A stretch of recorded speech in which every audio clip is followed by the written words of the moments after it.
예, 저도 이어서 TICN 얘기 좀 잠깐 드릴게요. 오늘 많은 분들께서 TICN 얘기를 주셨는데, 올해 예산에 빨리 태워서 진행을 해야 된다라고 하는 분도 있었고, 뭐, 정확적인 검토가 필요하다 하는 분도 있었습니다. 근데 저는 다른 사업들, 뭐, 함정이라든가 이런 것들은 민간과의 경쟁에서 뭐, 차이점들이 그 경쟁의 기술 경쟁이 다른 것과 비교되지 않기 때문에 좀 차이가 있지만 이 TICN이나 아까 김세현 의원님 말씀하신 저런 사업 같은 경우는 민간의 개발 속도라고 하는 것이 군보다 너무 빠르고 근데 군은 이 정도의 사업을 진행하려고 하면 장기 계획을 갖고 세우시는 거잖아요. 중기도 아니고 거의 장기로 하시는 건데 TICN도 1996년도에 장기 결정을 처음으로 한 거거든요. 소요 결정을. 96년도면 핸드폰은 PCS 쓰거나 아니면 삐삐 쓰던 시절이에요. 근데 지금 그때 계획 세웠던 것들을 뭐 중간중간 바꾸긴 합니다만은 결국 이제 와서 이제 하는 거니까 다 LTE 하고 있는 시절에 아직도 이제 우리는 3G를 개발하겠다고 하는 형식으로 진도가 나가는 겁니다. 근데 이게 단순한 비용 정도가 어느 정도만 비용이 들면 괜찮은데 지금 비용 어느 정도 생각하세요?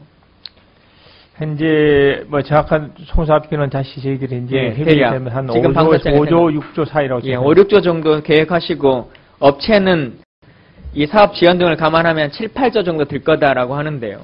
우리가 FX 사업이 단군 이래 최고의 무기 구입 사업이다라고 하는데 소리 소문 없는 이 TICN 사업이 그보다 더 비싼 사업입니다.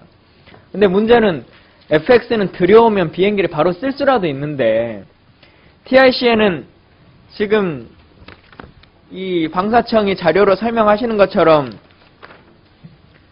2016년 이후부터 전체 체계의 성능 개선을 해야 된다. 신기술을 적용해야 된다. 라고 하고 계세요. 8조 원의 예산을 들여가지고 지금 민간에 있는 기술보다 훨씬 뭐 군용 장비와 일반 기술이 똑같아야 되는 건 아닙니다만 하여튼 떨어지는 것을 개발을 한 20년간 해가지고 개발해 놓고 그것도 하자마자부터 문제가 될 것 같으니까 다시 전체적으로 체계를 다시 바꿔야 된다.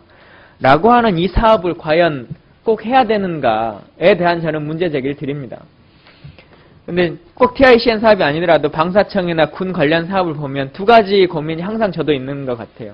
아마 여기 계신 분들 다 그럴 것 같은데 처음부터 어떻게 100% 완벽한 걸 드리냐. 한 70% 좀 불안하더라도 들여놓으면 계속적으로 발전해서 쓸 수 있는 거 아니냐. 그러면서 연구개발이 더 늘어나지라고 하는 안이 하나 있고 그래도 우리가 원했던 ROC가 있으면 그에서 100%를 맞추지 않으면 안 되는 거 아니냐라고 하는 의견들이 두 가지가 있을 겁니다.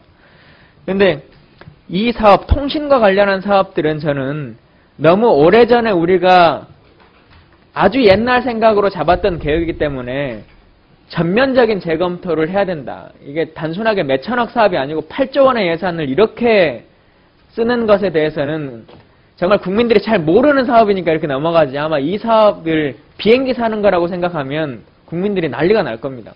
관심이 있는 사업이라고 쳤으면.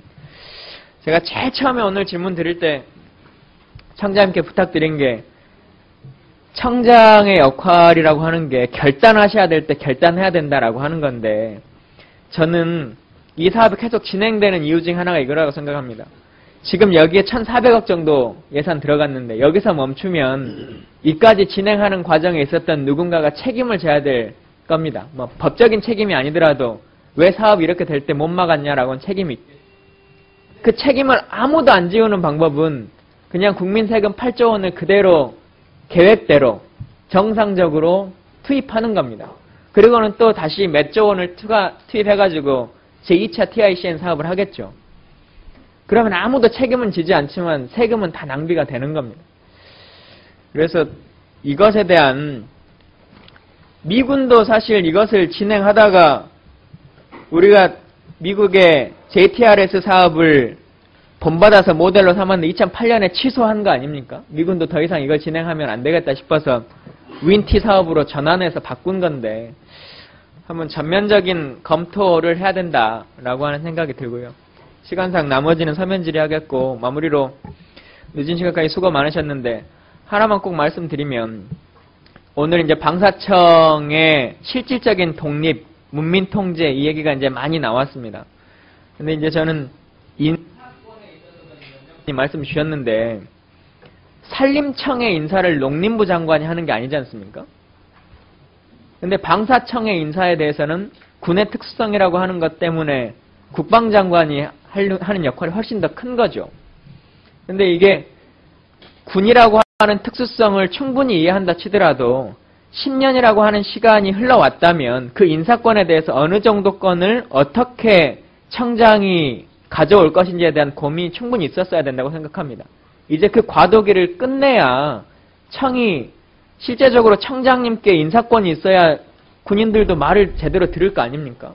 그 지위를 받고.